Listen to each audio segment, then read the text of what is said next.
The sound of silverware clinking against fine china filled the dining room of Le Sereno, one of Chicago's most exclusive restaurants.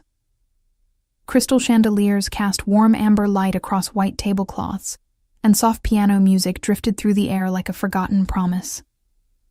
I sat across from Darren, my hands folded tightly in my lap, trying to make myself as small as possible. This was a mistake. I knew it the moment I agreed to meet him, but he had been so persistent, calling and texting for weeks, showing up at my school, leaving flowers on my doorstep with notes that read, "We need to talk," in his slanted handwriting. "You look beautiful tonight, Elena," Darren said, his voice smooth as honey to anyone listening nearby. But I heard the edge beneath it, sharp as broken glass. His smile didn't reach his eyes. It never did. "I've missed you so much. Don't you miss what we had?" I wanted to tell him no.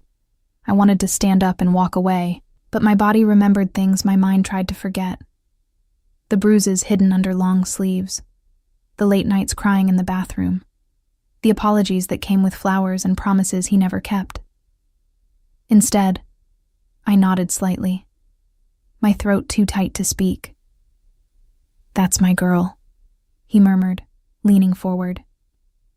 To anyone watching, we looked like a couple rekindling their romance. No one could see his hand gripping my wrist under the table, his fingers pressing into the tender skin where old bruises had finally faded. "You know, I've been thinking about tonight, about what happens when we leave here." My pulse quickened. I knew that tone. It meant he was angry, that he'd been building up to something all evening. The pleasant facade he wore for the other diners was just that, a mask he'd perfected over the years we were together. "When we walk out of here," he continued, his voice dropping to a whisper only I could hear, "you're going to be covered in bruises for thinking you could just leave me, for daring to ignore my calls, for making me chase you like some pathetic fool." I swallowed hard, my eyes fixed on the untouched food before me. The scallops that had looked so appetizing when they arrived now seemed to mock me. My stomach churned. I wanted to scream, to call for help, but who would believe me? Darren was charming, successful, respected in his firm. I was just a quiet elementary school teacher who barely spoke above a whisper in public. "You're not going to say anything?" he asked, his smile widening as a waiter passed by our table. "That's good. That's very good, Elena. You're learning." I felt tears threatening but blinked them back. I wouldn't give him the satisfaction of seeing me cry here, not in public. I'd learned that lesson too. Crying only made things worse. It fed something dark inside him, something that enjoyed my fear. That's when I noticed the man at the next table. He was sitting alone, a glass of whiskey in his hand, dressed in an impeccably tailored black suit that probably cost more than my monthly rent.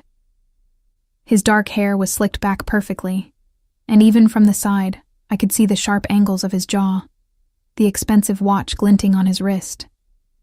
He looked like he belonged in a magazine spread about wealth and power. But what struck me most was the stillness about him. While everyone else in the restaurant chatted and laughed, he sat in perfect silence, his attention seemingly focused on his drink. Except I caught the slight tilt of his head, the way his fingers had stopped moving on the glass stem, the tension that had suddenly appeared in his shoulders. He had heard what Darren said. I was sure of it. For a moment, our eyes met. His were dark, almost black in the dim light, and there was something in them I couldn't quite name. Not pity. God, I'd seen enough pity to last a lifetime. But something else. Something that made my breath catch. Then Darren's voice pulled me back. "I need to use the restroom. Don't even think about leaving, Elena. You know I'll find you. I always do." He stood, squeezing my shoulder hard enough to make me wince, then walked away with that confident stride that once made me feel safe, but now only filled me with dread. I watched him disappear around the corner, and for a few precious seconds, I could breathe. That's when the man from the next table moved. He didn't rush. There was no urgency in his movements, just a deliberate grace that commanded attention without demanding it. He stood, and I realized he was tall, powerfully built beneath that expensive suit. He walked the few steps to my table and stood there, looking down at me with those intense dark eyes. "Forgive the intrusion," he said, his voice low and controlled, with just a hint of an accent I couldn't quite place. Italian, maybe. "But I couldn't help overhearing your companion. Are you here by choice?" I opened my mouth, but no words came. Who was this man? What did he want? Was this some kind of trick? He seemed to understand my hesitation. "My name is Adrian Moretti. I own several establishments in this city, and I make it a point to know when someone is being threatened in one of my restaurants." He paused, his eyes scanning my face. "I heard what he said to you, every word." My heart hammered in my chest. I don't. "You don't have to explain anything to me," Adrian said quietly. "I'm simply asking if you want to leave here safely, that's all. Just say yes or no." Something in his tone, in the way he asked without demanding, made me believe him. In all the months with Darren, no one had ever asked me what I wanted. They'd told me I should leave, that I deserved better, but no one had actually offered to help me do it. Not like this. "Yes," I whispered. "Please." Adrian nodded once, as if that settled everything. He pulled out his phone and typed something quickly, then slipped it back into his pocket. "2 of my men are at the entrance. When your ex returns, they'll prevent him from approaching you. You'll walk out with me. Do you have somewhere safe to go tonight?" My apartment. He knows where you live." It wasn't a question. "You'll stay somewhere else tonight.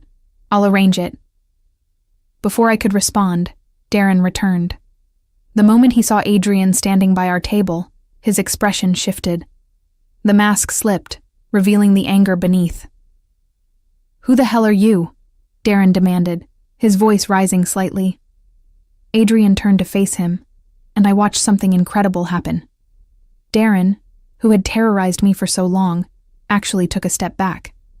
There was something in Adrian's posture, in the way he looked at Darren, that radiated danger more effectively than any threat could.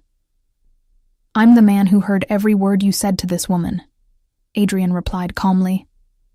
"I know your name is Darren Mitchell. You work at Hammond & Associates law firm.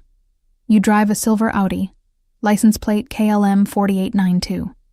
You live at 2847 North Sheffield Avenue, apartment 6B. Your mother's name is Patricia, and she lives in Naperville. Should I continue?" Darren's face went pale.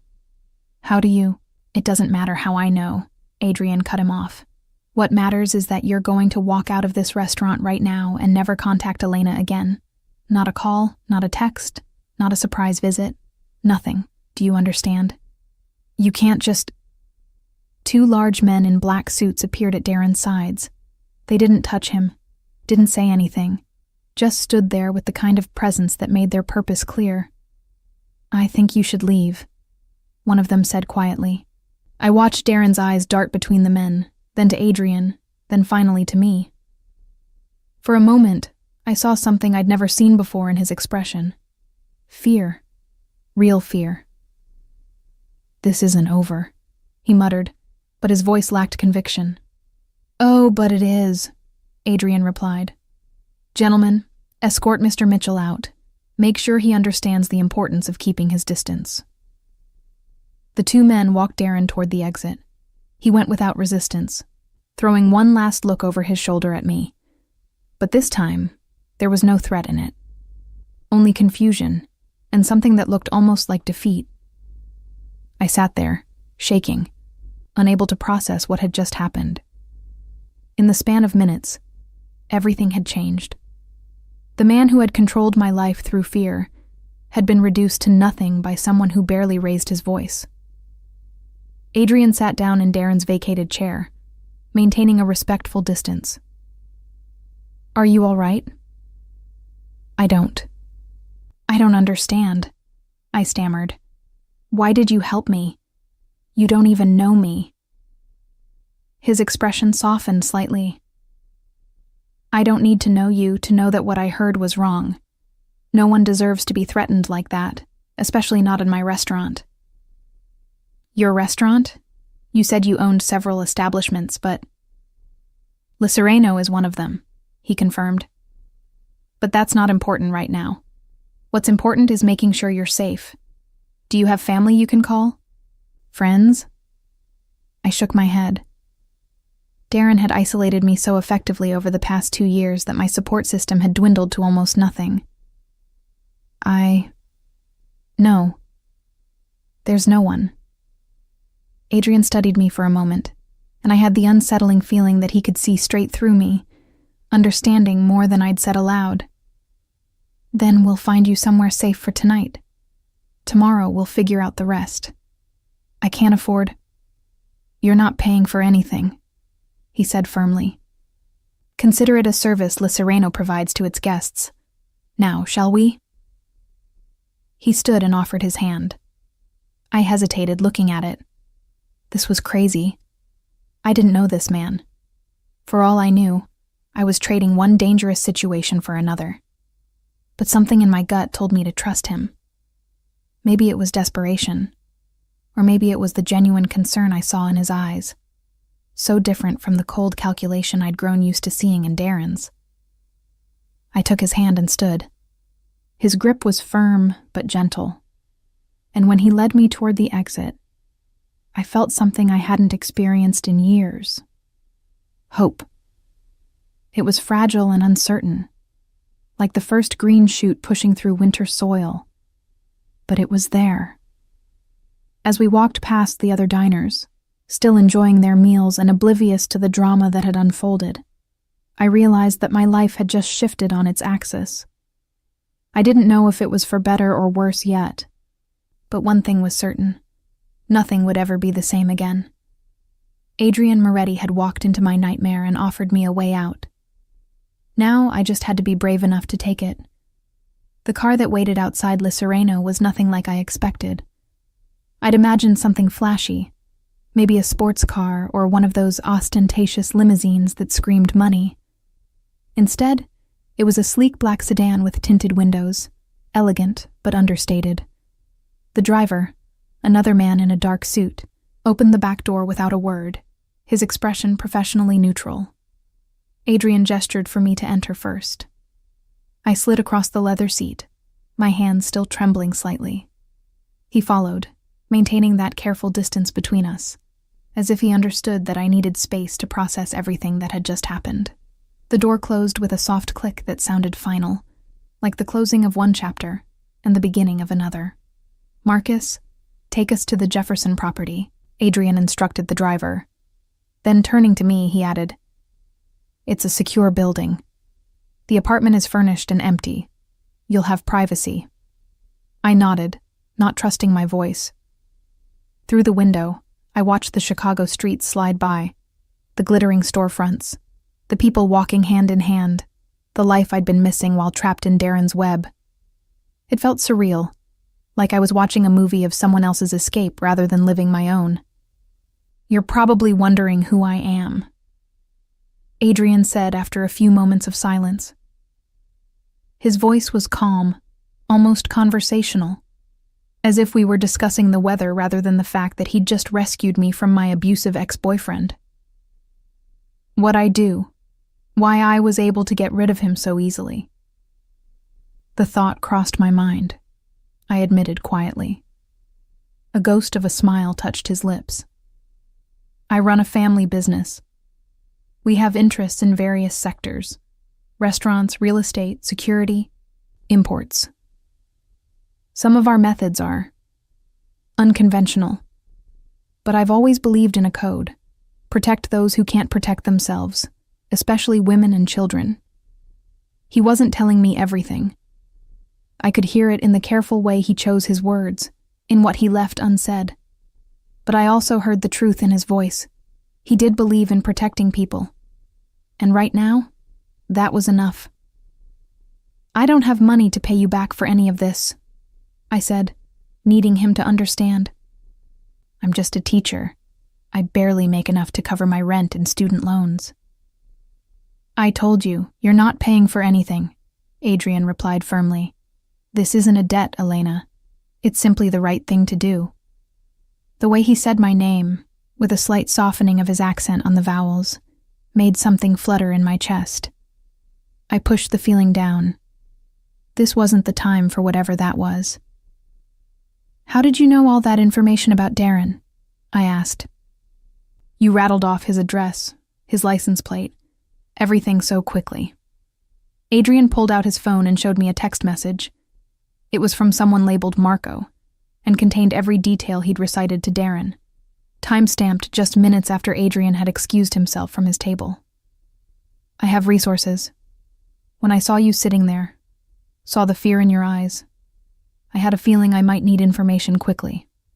So I made a call." "That fast?" "That fast," he confirmed. "I employ people who are very good at finding information. It's part of how I protect my interests." The car pulled up to a beautiful high-rise in downtown Chicago. The Jefferson, according to the discreet golden letters above the entrance. The building was all glass and modern architecture, the kind of place I'd never imagined stepping foot in, let alone staying. Marcus opened the door, and Adrian exited first, then offered his hand to help me out. I took it, still feeling like I was in some kind of dream. We walked through automatic doors into a lobby that looked like it belonged in a luxury hotel. Marble floors, contemporary art on the walls, a massive floral arrangement on a center table that probably cost more than my monthly salary. The night concierge looked up from his desk, his eyes widening slightly when he saw Adrian. "Mr. Moretti, good evening." "David, the penthouse apartment is prepared?" "Yes, sir. I'll have the keys brought right up." We took the elevator to the 23rd floor in silence. I caught our reflection in the mirrored walls. Adrian, composed and powerful in his tailored suit, and me, looking small and disheveled beside him despite my best dress. We were from completely different worlds, yet here we were, riding up to an apartment he owned because he'd decided to save me. The apartment was breathtaking. Floor-to-ceiling windows overlooked the city lights, the Chicago River a dark ribbon below. The furniture was modern and comfortable, all clean lines and neutral colors. A full kitchen, a spacious living room, and through an open door, I could see a bedroom with a massive bed covered in white linens. "The refrigerator is stocked with basics," Adrian said, walking to the kitchen and opening it to show me. "If you need anything else, there's a phone by the bed. Dial 0 and ask for anything you want. Food, supplies, whatever you need. It will be delivered."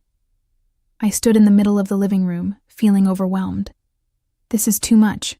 I can't." "You can and you will," he interrupted gently. "At least for tonight. Tomorrow we'll figure out a more permanent solution." "I have to work tomorrow. I teach 2nd grade. The kids." "What time do you need to be there?" 8 o'clock. Adrian nodded. "Marcus will drive you. Just call down when you're ready to leave. And Elena?" He waited until I met his eyes. "If you're worried about Darren showing up at your school, don't be. I'll make sure someone is watching. Discreetly. You won't even know they're there. But they will be." The thought should have frightened me, this stranger arranging surveillance on my life. But instead, I felt relief. For the first time in months, I might actually sleep through the night without jumping at every sound. "Why are you doing all this?" I asked again. "Please, I need to understand." Adrian was quiet for a moment, his dark eyes distant, as if remembering something painful. "When I was young, my mother was in a situation similar to yours. My father, before he became the man who raised me, was not a good person. He hurt her, controlled her. She had nowhere to go, no one to help her." He paused, his jaw tightening. By the time someone finally intervened, she'd already endured years of suffering. I swore then that if I ever had the power to stop something like that, I would. So when I heard what that man said to you, when I saw the fear in your eyes, he shook his head. I couldn't look away. My throat tightened with unexpected emotion. I'm sorry about your mother. She's strong now, stronger than anyone I know, but those scars don't ever fully heal. He looked at me intently. You're strong too, Elena. You just don't see it yet, but you will. I didn't feel strong. I felt like I was barely holding myself together. But something about the certainty in his voice made me want to believe him. Adrian moved toward the door. I should go. You need rest. But before I leave... He pulled a card from his wallet and placed it on the kitchen counter. My personal number. If you need anything, any time of day or night, you call me. Understood? I walked over and picked up the card. It was simple, just his name and a phone number embossed in black ink. Thank you, Adrian, for everything. I don't know how I'll ever... Don't thank me yet, he said with a slight smile. Just focus on getting through tonight. Everything else, we'll handle as it comes. After he left, I stood alone in the apartment, listening to the silence. It was different from the silence in my old place. Not oppressive or threatening, but peaceful. Safe. I walked to the windows and looked out at the city, at all those lights representing lives being lived. And for the first time in years, I felt like mine might actually be worth living again. I took a long shower, washing away the fear and tension of the evening. The bathroom was stocked with expensive toiletries, fluffy towels, everything I could possibly need. When I finally climbed into the bed, the sheets were soft as clouds, and despite everything that had happened, I felt myself drifting off almost immediately. My last thought before sleep claimed me was of Adrian's eyes, dark and intense, but somehow kind. He'd promised to keep me safe, and somehow, impossibly, I believed him. I dreamed of bruises fading, of doors opening, of walking through Chicago streets without looking over my shoulder.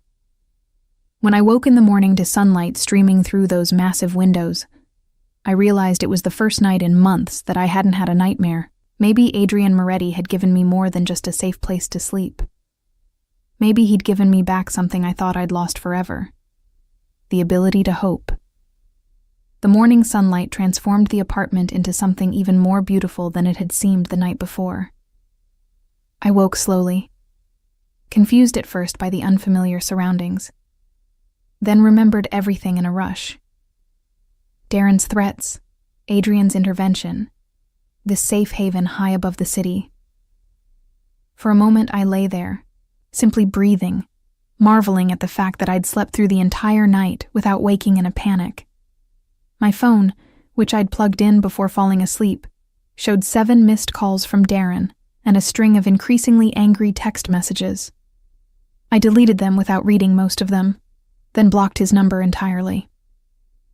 It was such a simple action, one I should have done months ago, but seeing his name on my screen still made my hands shake. I showered again, wanting to wash away even the thought of him, then realized I didn't have any clothes except what I'd worn last night. Before I could worry about it, there was a knock at the door. Through the peephole, I saw a young woman in professional attire holding several shopping bags. "Ms. Elena?" she called softly. "Mr. Moretti sent some things for you." I opened the door cautiously. The woman smiled warmly and brought the bags inside, setting them on the living room couch. "I'm Sarah, Mr. Moretti's personal assistant. He thought you might need some clothes and essentials. I took the liberty of choosing some basic items, comfortable professional pieces suitable for your work. If anything doesn't fit or isn't to your taste, just let me know and I'll exchange them immediately." Inside the bags were several complete outfits: blouses, slacks, a cardigan, even undergarments and shoes, all in my size. There was also a bag with makeup, basic toiletries, and other necessities. Everything was thoughtful, practical, nothing extravagant or invasive. "How did he know my sizes?" I asked, bewildered. Sarah smiled. "Mr. Moretti is very observant, but if anything isn't quite right, we'll fix it." "This is too much. I can't accept all this." "It's already done," Sarah said kindly. "Mr. Moretti was very clear about making sure you had what you needed. He also wanted me to give you this." She handed me an envelope. "Your driver is downstairs whenever you're ready. Do you need anything else?" I shook my head, still overwhelmed. After Sarah left, I opened the envelope. Inside was a note in strong masculine handwriting. "Focus on your students today. Everything else is taken care of. A.M." I got dressed in one of the outfits, gray slacks and a soft blue blouse that actually fit perfectly. Looking at myself in the mirror, I barely recognized the woman staring back. She looked calm, put together, like someone who had her life under control. It was a strange feeling. Marcus was indeed waiting downstairs. The drive to Horace Mann Elementary School, where I taught, was quiet and efficient. As we pulled up to the front entrance, Marcus turned to me. "I'll be parked across the street. If you need anything, you have Mr. Moretti's number, but I'll also be right here." "This really isn't necessary," I protested weakly. "Mr. Moretti believes it is," Marcus replied simply. "And with respect, ma'am, after what I heard happened last night, I agree with him. My students were a welcome distraction. Their innocent enthusiasm, their questions and laughter, reminded me why I'd become a teacher in the first place. 7-year-olds don't care about your personal problems or your complicated life. They just want to know if they can have extra time at recess and whether you like the drawing they made of their cat." During my lunch break, I sat in my empty classroom, eating the sandwich I'd found packed in one of the bags Sarah had brought. My classroom was my sanctuary, the one place where I'd always felt competent and valued.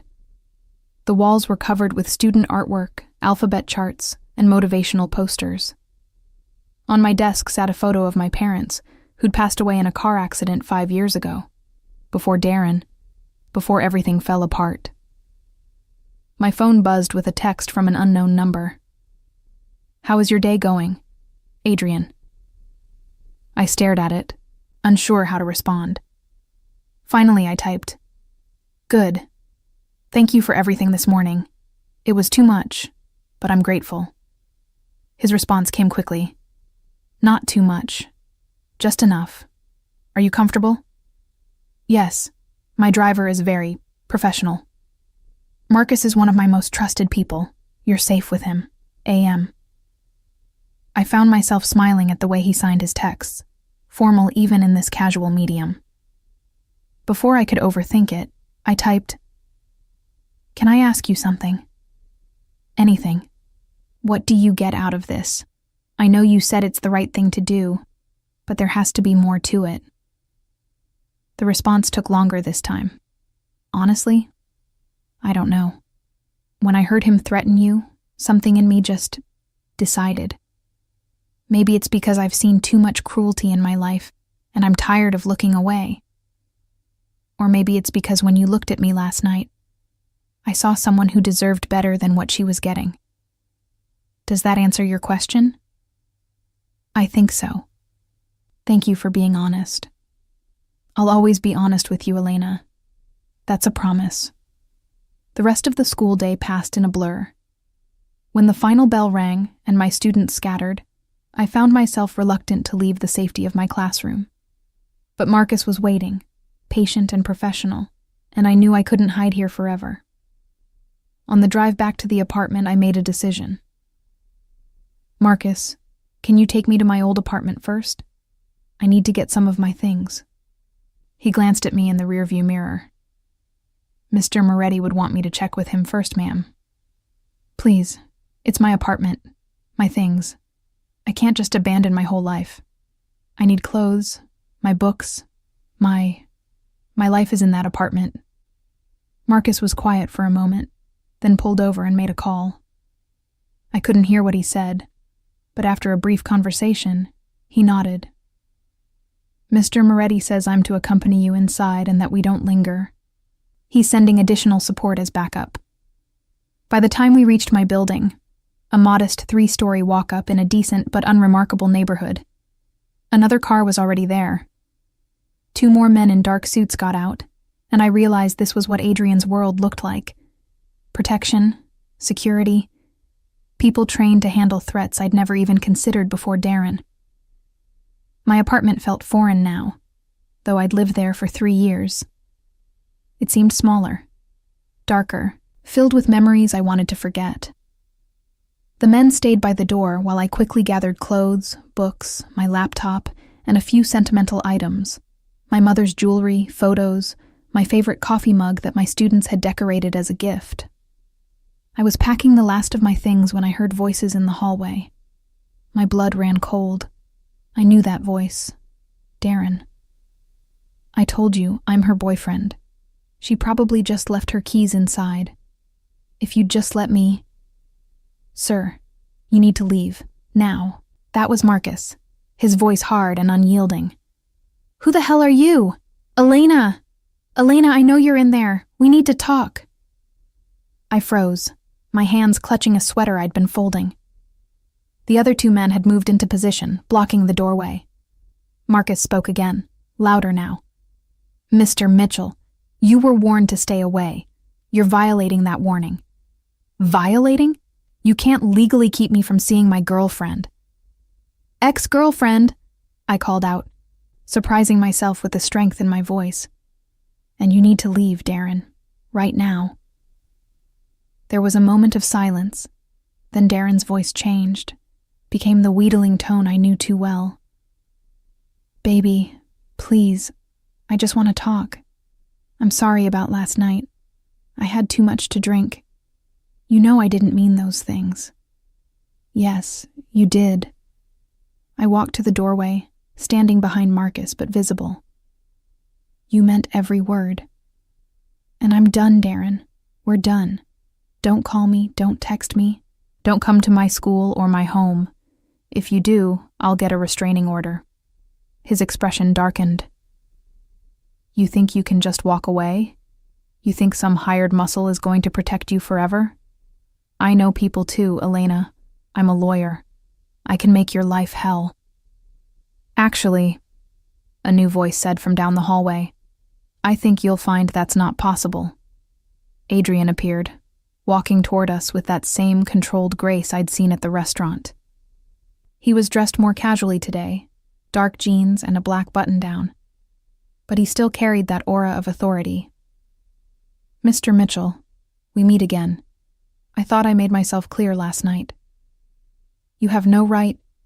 I have every right. Adrian cut him off coldly. See, after our conversation yesterday, I had my people look into you more thoroughly. Turns out you have quite an interesting history. 3 previous girlfriends with similar stories. Police reports that were mysteriously dropped. A sealed juvenile record that's not quite as sealed as you think. Darren's face went pale. You can't. I can, and I have. I've compiled quite a file. I've also had a very interesting conversation with a partner at your firm about your behavior toward female colleagues. Apparently there have been complaints. Confidential complaints, but again, not as confidential as you might hope. Adrian moved closer, and I saw Darren actually back away. Here's what's going to happen. You're going to forget Elena exists. You're going to delete her number, forget her address, and never speak her name again. If I hear you've so much as driven past her school, I'll make sure that file lands on every desk at Hammond & Associates with copies sent to the State Bar Association. This is blackmail. No, Adrian said quietly. This is protection. There's a difference. Now leave. My patience is not infinite.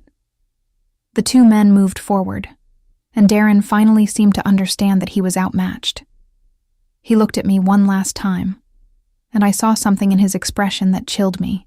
Not love, not even anger, but a cold possessiveness, like I was a toy someone had taken from him. This isn't over, he muttered. Yes, Adrian said, his voice like ice. It is. After Darren left, escorted down the stairs by the two men, I realized I was shaking. Marcus had already gone back to checking my apartment. Adrian approached slowly, carefully, reading my body language. Are you all right? He asked. I don't know, I admitted. I was so scared when I heard his voice. But you spoke up. You told him you were done. That took courage. It took knowing you were nearby, I corrected. I wouldn't have had the strength otherwise. You have more strength than you think. You just needed someone to remind you. He glanced at the boxes Marcus had started carrying down. Let's get you back to the Jefferson. You've had enough stress for one day. As we drove away from my old apartment, I watched it disappear in the side mirror and felt an unexpected sense of relief. That place, those memories, that life, I was leaving it all behind. It should have felt scary, this plunge into the unknown. Instead, it felt like freedom. Over the next 2 weeks, a strange new routine emerged. I went to work each day, Marcus driving me there and back. I stayed in the beautiful apartment overlooking the city. And slowly, carefully, Adrian Moretti began appearing in my life in ways I hadn't expected. It started small. He texted to check how my day went. He sent lunch to my classroom when he learned I usually skipped it because I was too busy with students. When I mentioned missing my favorite coffee from a shop near my old apartment, I found a bag of their beans waiting in the kitchen the next morning. But he never pushed, never demanded my time or attention. He simply existed at the periphery, a constant presence that somehow made me feel safer than I'd felt in years. One evening, about 10 days after the restaurant incident, there was a knock at the apartment door. Through the peephole, I saw Adrian holding what looked like takeout bags and a bottle of wine. I hope I'm not intruding, he said when I opened the door. I thought you might be tired of eating alone. I should have said no, should have maintained boundaries with this man who'd disrupted my entire life. Instead, I found myself stepping aside to let him in. I didn't know what you liked, so I brought options, he said, setting the bags on the kitchen counter. Italian from Rosario's, Thai from Golden Lotus, and sushi from Yuki if you prefer something lighter. You brought enough food for 10 people, I observed, unable to hide my smile. I wanted to make sure you had choices. You've had so little choice lately. He said it casually, but I heard the weight behind the words. He understood more than I'd realized. We ended up eating the Thai food, pad Thai and green curry that tasted like heaven, sitting at the dining table with the city lights twinkling below us. Adrian asked about my students, and I found myself telling stories I hadn't shared with anyone in months. About Emma, who couldn't sit still, but had the kindest heart. About Marcus, coincidentally, sharing a name with my driver, who struggled with reading but never gave up. About the whole beautiful, chaotic world of second graders who still believed adults could fix anything. You love them, Adrian observed. I do. They're the reason I kept going when things were bad. I couldn't let them down, even if I was letting myself down. You weren't letting yourself down, Elena. You were surviving. There's a difference. We talked for hours, about everything and nothing. He told me about growing up in his family, about the weight of expectations and the price of power. I told him about losing my parents, about the loneliness that had made me vulnerable to someone like Darren in the first place. I thought he was saving me, I admitted. I was alone, grieving, struggling with bills and just existing. He seemed so stable, so together. I thought I was lucky that he noticed me. He was the lucky one, Adrian said quietly. And he was too stupid to realize it. Something in his tone made me look up from my wine glass. He was watching me with an intensity that should have frightened me but didn't. His dark eyes held something I couldn't quite name. Admiration, maybe, or something deeper. "Adrian," I started, not sure what I was going to say. "I should go," he said, standing abruptly. "It's late. You need rest." "You don't have to." "I do." He moved toward the door, then paused. "Elena, I need you to know something. I'm not doing any of this because I expect anything from you. I'm not trying to replace what you had with someone better or insert myself into your life in some possessive way. I want you to have the space to figure out who you are without fear. That's all." After he left, I sat in the quiet apartment, thinking about his words. The thing was, I was starting to realize that Adrian Moretti, dangerous man, powerful boss, protector of those who couldn't protect themselves, was becoming more than just my benefactor. He was becoming something I hadn't expected. A friend. The next few weeks followed a similar pattern. Adrian would visit occasionally, always bringing food, always respectful of my space. We'd talk for hours, and I began to see beyond the intimidating exterior to the man beneath. He was intelligent, surprisingly funny, and carried a sadness that mirrored my own. One Saturday, he invited me to go for a walk along the Chicago River. I'd been cooped up in the apartment and at school for weeks, and the idea of fresh air and sunshine was irresistible. "I should tell you something," Adrian said as we walked along the path, watching boats drift by. "I've been looking into the process of getting you a new apartment. Something in your name, in a secure building. I know you can't stay at the Jefferson forever." My heart sank. Of course he was right. This arrangement couldn't be permanent. "I appreciate everything you've done, but I can't afford..." "The building I'm thinking of has rent-controlled units for teachers. It's actually within your budget. I just happen to own the building, which means I can expedite the application process and ensure you get a unit on a higher floor with good security." "You own apartment buildings for teachers?" "I own many apartment buildings. Some of them happen to be affordable. It's good business, stable tenants, steady income. But in this case, yes, I'm using my ownership to help you. Is that all right?" I thought about it. It wasn't charity if I was paying fair rent. And I did need a place of my own. Something that was mine. "Yes, thank you." We walked in comfortable silence for a while. The sun was warm on my face, and for the first time in months, I felt like a normal person doing normal things. Not a victim, not a charity case, just a woman taking a walk on a beautiful day. "Can I ask you something personal?" I ventured. "Always." "Are you married? Do you have someone?" Adrian was quiet for a moment. "I was married once, a long time ago. It didn't work out. She wanted a different life than the one I could give her. No children. No current romantic entanglements. My work doesn't leave much room for relationships." "That sounds lonely." "It is," he admitted. "But it's safer. For everyone involved." I understood what he meant. A man in his position, with his resources and his enemies, because I knew now that he must have enemies, couldn't afford normal relationships. The people close to him would always be in danger. "What about you?" he asked. "Before Darren, was there anyone?" "A boyfriend in college. It ended amicably when we realized we wanted different things. He wanted to travel the world. I wanted to teach and have roots. We're still friends on social media, in that distant way where you like each other's posts, but never really talk. And after all this, what do you want now?" I thought about his question seriously. "I want to feel safe in my own skin. I want to go to work without looking over my shoulder. I want to come home to a place that's mine and not feel afraid.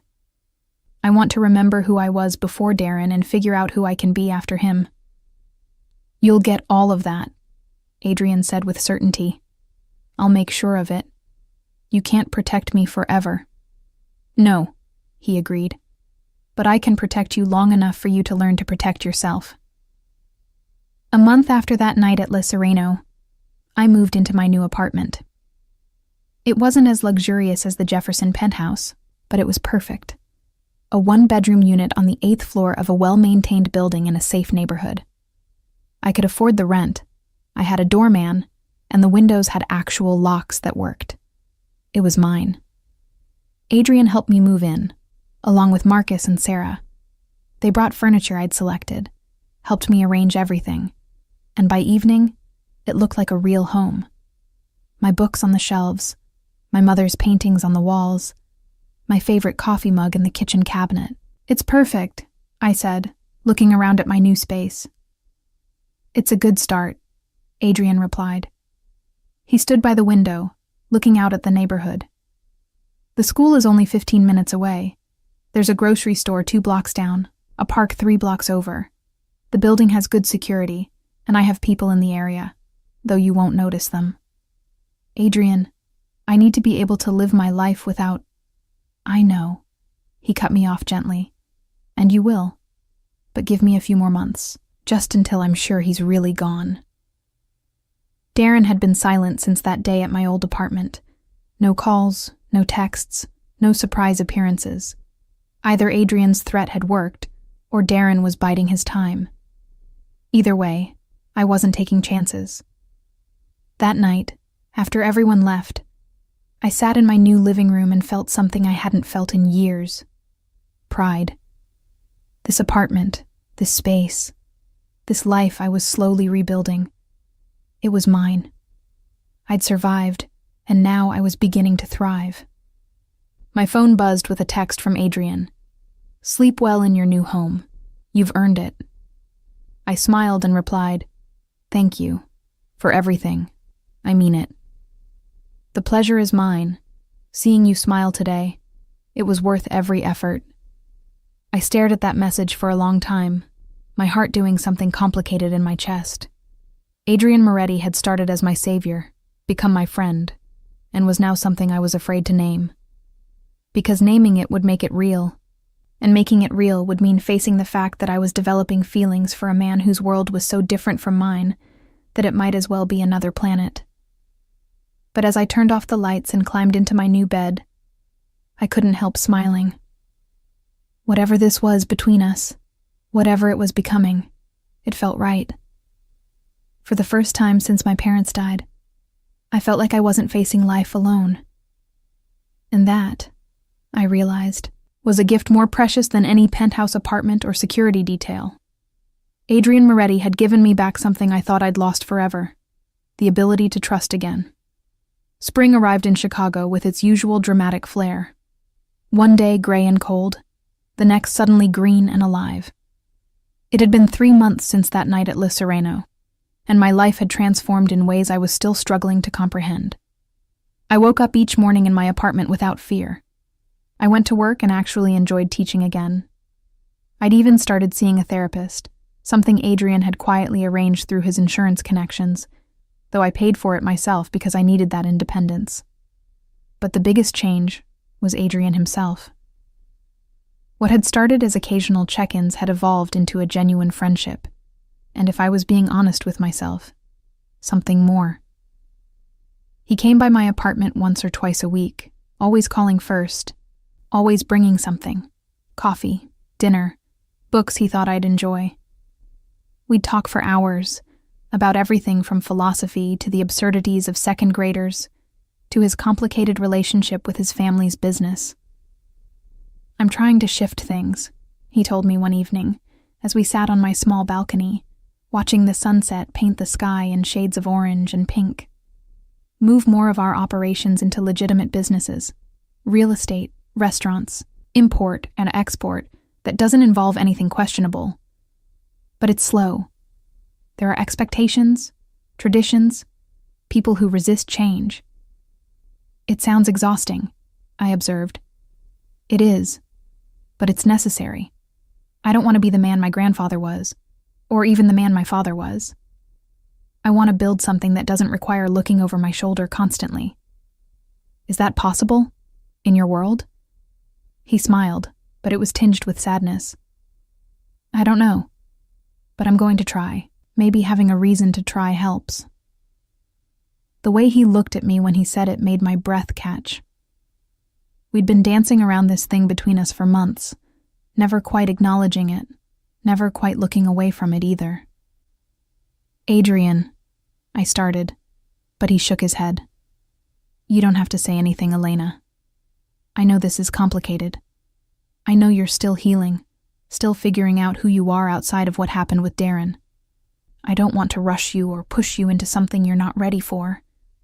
But what if... I hesitated, gathering my courage. What if I think I might be ready?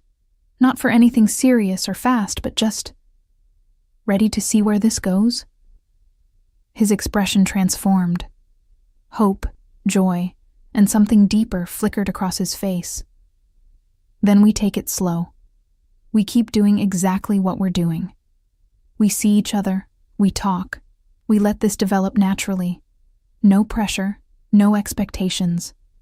Just us. Just us, I echoed, and for the first time in my adult life, that phrase didn't feel suffocating. It felt like freedom. Our relationship evolved so gradually that I couldn't pinpoint exactly when friendship shifted into something more. There was the first time he held my hand while we walked through Grant Park, his fingers warm and strong around mine. The evening he stayed late, and we fell asleep on my couch watching a movie, waking up tangled together in a way that felt both natural and profound. The morning I woke to find a text from him that simply said, "Thinking of you," and realized I'd been thinking of him too, had been thinking of him for weeks. But we kept our promise to go slow. No rushing into anything physical beyond hand-holding and the occasional embrace. We were building something different, something based on trust and genuine connection rather than need or desperation. It was terrifying and exhilarating in equal measure. My students noticed the change in me. "Ms. Elena, you smile more now," little Emma announced one day during reading time. "You look happy." "I am happy," I told her, surprised to realize it was true. "That's good," she said seriously. "When teachers are happy, the whole class is happier. Out of the mouths of babes, as my mother used to say." Then, one Friday evening in late May, everything changed. I was at home, grading papers and listening to music, when my phone rang. Unknown number. I almost didn't answer, but something made me pick up. "Elena." It was Adrian, and his voice was wrong, tight, controlled, dangerous. "Are you at home?" "Yes, I'm fine. What's wrong?" "I need you to listen carefully. Marcus is on his way to you right now. When he arrives, you're going to go with him. Don't pack anything, don't ask questions, just go." My heart hammered. "Adrian, you're scaring me." "I know, and I'm sorry. But Darren's been arrested. He attacked another woman, a colleague from his firm. She's in the hospital, and when the police searched his apartment, they found photos of you, printouts of your schedule, plans." His voice hardened. "He wasn't done, Elena. He was waiting, planning. The police want to question you as part of their investigation, and I want you somewhere safe before that happens." I felt sick. All these months of peace, and Darren had been out there, stalking me, planning something. Oh God. "You're safe. You've been safe because we've been watching, because I made sure of it. But now it's official. Now the police are involved, and it's going to get complicated. I need you somewhere he can't find you, somewhere the press can't find you if this becomes public." "Where?" "I have a house upstate. Secure, private. You'll stay there until we know it's safe. A few days, maybe a week. Can you do that?" I looked around my apartment, the home I'd built, the life I'd reclaimed. The thought of leaving it, even temporarily, made me want to cry. But the thought of Darren planning to hurt me, of him out there with photos and schedules and God knew what else, made the decision easy. "Yes, I can do that." "Good girl. Marcus will be there in 10 minutes. Elena? His voice softened. I'm coming with you. You won't be alone. I promise. True to his word, Adrian met us at his house. A beautiful, sprawling property surrounded by woods, with high fences and security that made my apartment building look like a toy. It was private, isolated, and under any other circumstances, would have been peaceful. That first night, I couldn't stop shaking. The reality of what could have happened, what Darren had been planning, crashed over me in waves. Adrian found me on the back deck, staring into the darkness, tears streaming down my face. Hey, he said softly, sitting beside me. Talk to me. I thought I was free. I thought it was over. But all this time he was out there, watching me, planning to. I couldn't finish the sentence. But he didn't. He won't. He's going to prison, Elena. The woman he attacked, she survived, she's pressing charges, and with the evidence they found, he's done. His legal career is over. His freedom is over. You won. Do you understand? You survived, and now you're free. Actually, truly free. I turned to him, and in the moonlight, I could see the intensity in his eyes. This man, this complicated, dangerous, unexpectedly gentle man, had saved me. Not just that night in the restaurant, but in all the days since. He'd given me space to heal, time to find myself, protection when I needed it, and friendship when I craved it. I don't know how to thank you, I whispered. You don't thank someone for caring about them, Adrian replied. That's not how this works. How does it work? He reached up and gently wiped away my tears. You care back, and you let yourself be happy. That's all I want, Elena. Your happiness. With or without me, though I'll be honest, I'm hoping for the with option. I laughed, despite everything, despite the fear and trauma and uncertainty. I want the with option too. Yeah? The hope in his voice was heartbreaking. Yeah. I took his hand, lacing our fingers together. You saved me, Adrian. Not just from Darren, but from myself. You showed me that I deserved better, that I could have better. You never pushed, never demanded, never made me feel like I owed you anything. Do you know how rare that is? You don't owe me anything now either, he said firmly. I need you to know that. If we do this, if we try this thing between us, it's because we both want it. Not because of gratitude or obligation, but because we choose each other. Can you do that? Can you separate what I did for you from who I am to you? I thought about his question seriously. Could I? Was what I felt for Adrian genuine? Or was it just a trauma response, gratitude masquerading as affection? But then I thought about our conversations, the way he made me laugh, the comfort I felt in his presence. I thought about how I looked forward to his texts, how my heart jumped when he called, how safe I felt not because of his power, but because of his consistency, his kindness, his genuine care. Yes, I said finally. I can. Because what I feel for you isn't about what you did for me that night. It's about who you've been to me every day since. You're my friend, Adrian. The best friend I've had in years. And you're also more than that. He exhaled, like he'd been holding his breath. Elena, I need to be honest with you about something. My world, my life. It's not simple. There are dangers, complications, things I can't always protect you from. If we do this, if we're together, you need to know what you're walking into. I know who you are, I said. Maybe not all the details, but I know enough. And I'm not naive enough to think it will be easy. But Adrian, nothing worth having ever is. He pulled me closer, wrapping his arms around me in an embrace that felt like coming home. We sat like that for a long time, under the stars, holding each other while the night sounds of the forest surrounded us. "We'll figure it out," he murmured into my hair. "Whatever comes next, we'll face it together. No more shadows, no more fear. Just forward, into whatever this becomes." "Together," I echoed, and felt something in my chest settle. Peace. That's what it was. After months of chaos and uncertainty, I'd found peace in the arms of the most unlikely person imaginable. The irony wasn't lost on me. I'd escaped one dangerous man only to fall for another. But Adrian Moretti was dangerous in a different way. He was dangerous because he made me want things I'd stopped believing in.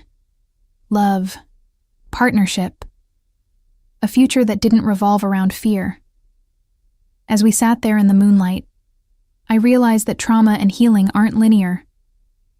You don't just survive something awful and then move on.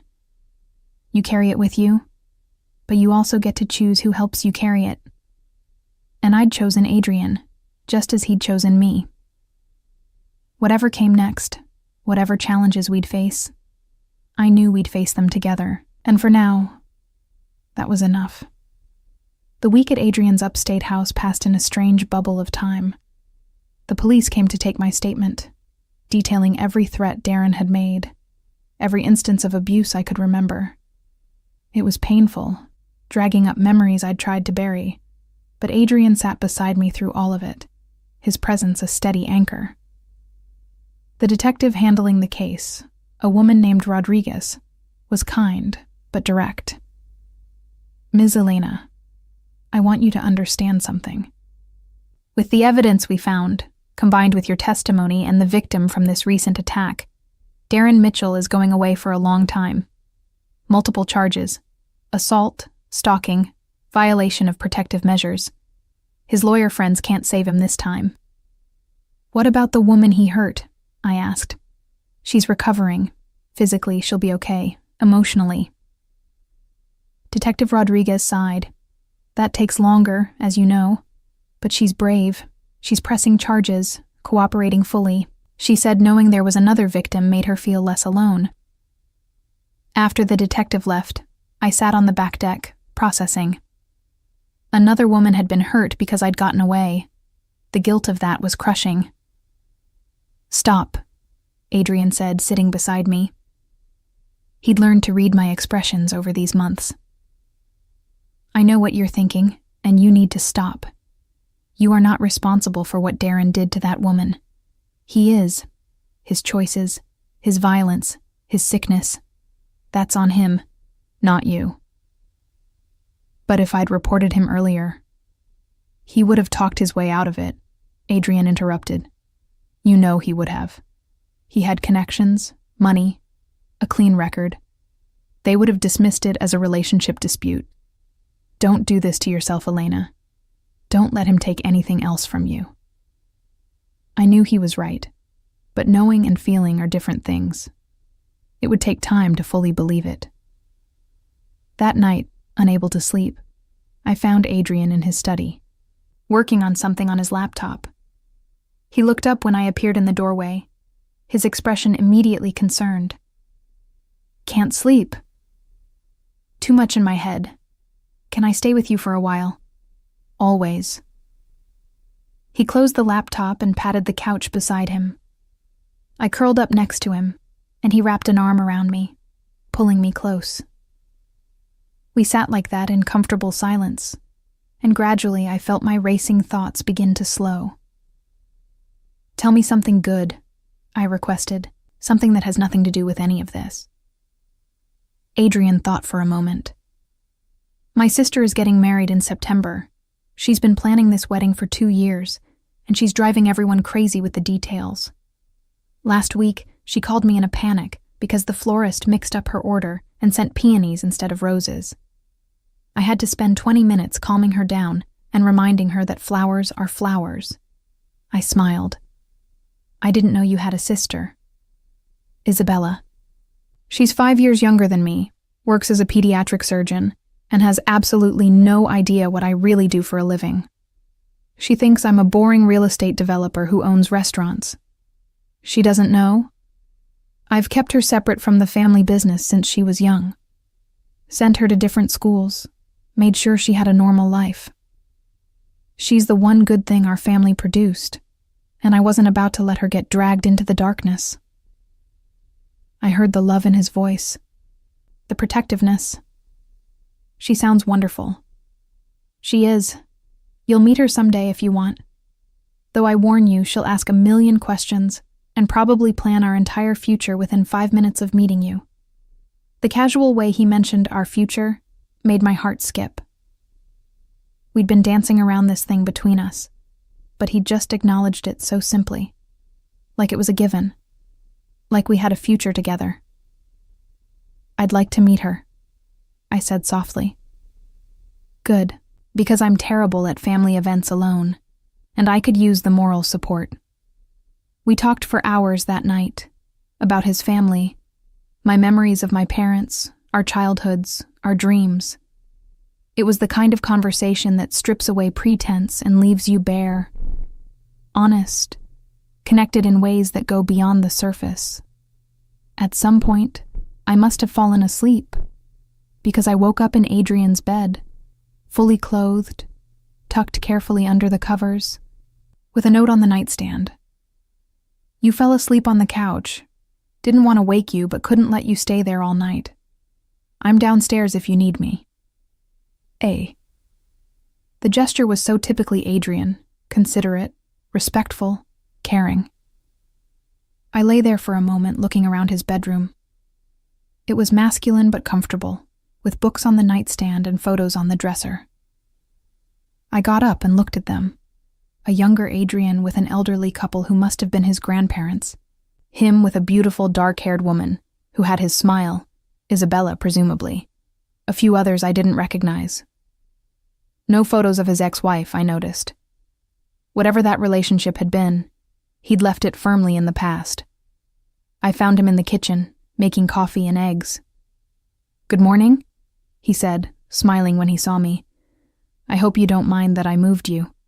You looked so uncomfortable on the couch." "I don't mind. Thank you for being a gentleman. Always." He poured me coffee, remembered without asking that I took it with cream and 1 sugar. "Detective Rodriguez called this morning. They formally charged Darren.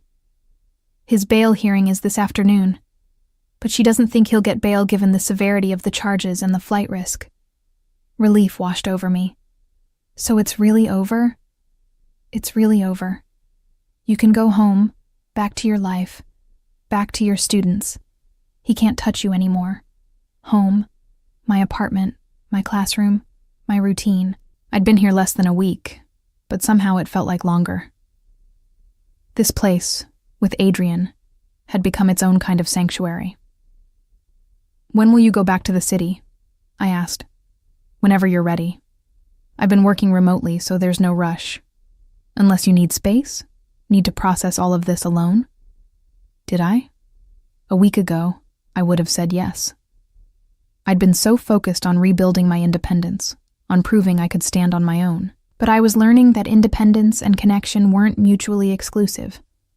I could be strong and still want someone beside me. I could stand on my own and still choose to lean on someone when I needed to. "I don't need space," I said. "But I think I'm ready to go home. Back to normal life, whatever that looks like now." We drove back to Chicago that afternoon, the city skyline appearing on the horizon like an old friend. Marcus dropped us at my apartment building, and Adrian walked me up, carrying the small bag I'd packed. "I should let you settle in," he said at my door, but I could hear the reluctance in his voice. "Stay," I said impulsively. "For dinner. We can order in, watch a movie, just be normal for an evening." His smile was worth the risk of asking. "I'd like that."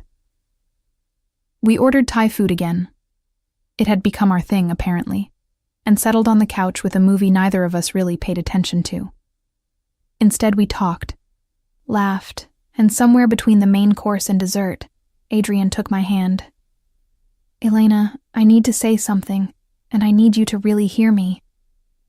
I turned to face him fully, my heart suddenly racing. These past months with you have been unexpected. I didn't plan to feel this way, didn't think I was capable of it anymore. But you've reminded me that there's more to life than business and obligations and maintaining power. You've made me want things I stopped believing in, a real relationship, partnership, maybe even. He paused, looking almost vulnerable. Maybe even love. Tears pricked my eyes. Adrian, I'm not asking you to say it back, he continued quickly. I know you're still healing, still figuring things out. I just needed you to know where I stand, what this means to me. You're not just someone I helped, Elena. You're someone I want in my life, in every way that matters. If you'll have me. I thought about all the ways I could respond, all the logical reasons to move slowly, to be cautious. But then I thought about who Adrian had been to me from the very beginning. Not my savior, though he'd saved me, but my friend, my partner, my unexpected anchor in a storm I'd been drowning in. I'm falling for you, I said, the words feeling both terrifying and freeing. I tried not to, tried to keep things separate, but I can't. You're everything I didn't know I needed, Adrian. You're safe and exciting and challenging and comfortable all at once. And I don't know what the future looks like, but I know I want you in it.